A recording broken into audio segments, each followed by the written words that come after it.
cultivate rich and natural resources such as oil or gold, or strategically positioned as a trade route. It was a materially worthless piece of real estate in a backwater of the world whose significance to Jews was religious, historical, and familial. Clearly, these Jewish workers were not your typical imperialists. They were refugees from oppressive regimes who were seeking to begin new lives in a place their ancestors had long ago settled, and from which most, but not all of them, had eventually been driven. Moreover, as the British historian Paul Johnson has documented, the colonial powers did everything possible to thwart the establishment of a Jewish homeland. Everywhere in the West, the foreign offices, defense ministries, and big business were against the Zionists. The Jewish refugees who came to live in Palestine had to overcome Turkish, British, and pan-Arab imperialism in order to achieve self-determination.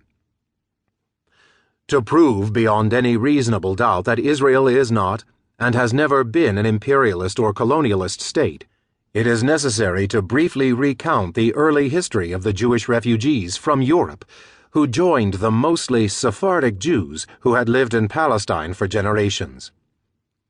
The first wave of immigration, or Aliyah as it was called, beginning in 1882 and ending in 1903, was not very different in many respects from the first large-scale immigration of Eastern European Jews to America at about the same time. This was a time of massive emigration and immigration throughout the world, especially from the crowded cities and towns of Europe. Enormous population shifts took place, with people settling in places far away from their birthplaces. Irish, Italian, Greek, German, Polish, and Jewish families, as well as Chinese, Japanese, and Caribbean families, sought better lives in the United States, Canada, South America, Australia, and other places where they could work with their hands and develop their minds. Approximately 10,000 Eastern European Jews immigrated to Palestine, as compared to nearly 1 million Jews who immigrated to the United States. Most of the Jews of the first Aliyah had no realistic hope of establishing a Jewish nation in Palestine. Although some Jewish intellectuals, such as Leo Pinsker, had advocated auto-emancipation as early as 1882, there was no political movement advocating a Jewish state until near the end of the first Aliyah in 1897, when Theodor Herzl organized the first Zionist Congress in Basel, Switzerland. The Jews of the first Aliyah produced a manifesto in 1882 in which they explicitly referred to the recent wave of pogroms, as well as the more distant autos da fe, that had threatened to destroy European Jewry. They did not necessarily want a state, but a home in our country, perhaps a state within a larger state, where they could have their civil and political rights, and could also help our brother Ishmael in the time of his need.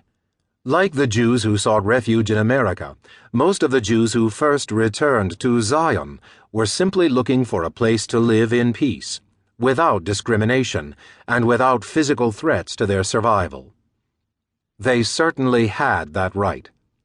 Palestine, the land of their forebears, seemed to be an appropriate place for several important reasons, including that there has always been a significant Jewish presence in Palestine. Historians believe that the Hebrews arrived in present-day Israel sometime in the second millennium BCE. Under Joshua, and later King David and his successors, independent Hebrew kingdoms existed. For more than 1,600 years, the Jews formed the main settled population of what the Romans later called Palestine, according to historian Martin Gilbert. After conquest by the Babylonians, Persians, and Greeks, an independent Jewish kingdom was revived in 168 BCE, but Rome took effective control in the next century. The Romans suppressed Jewish revolts in 70 CE and 135 CE, and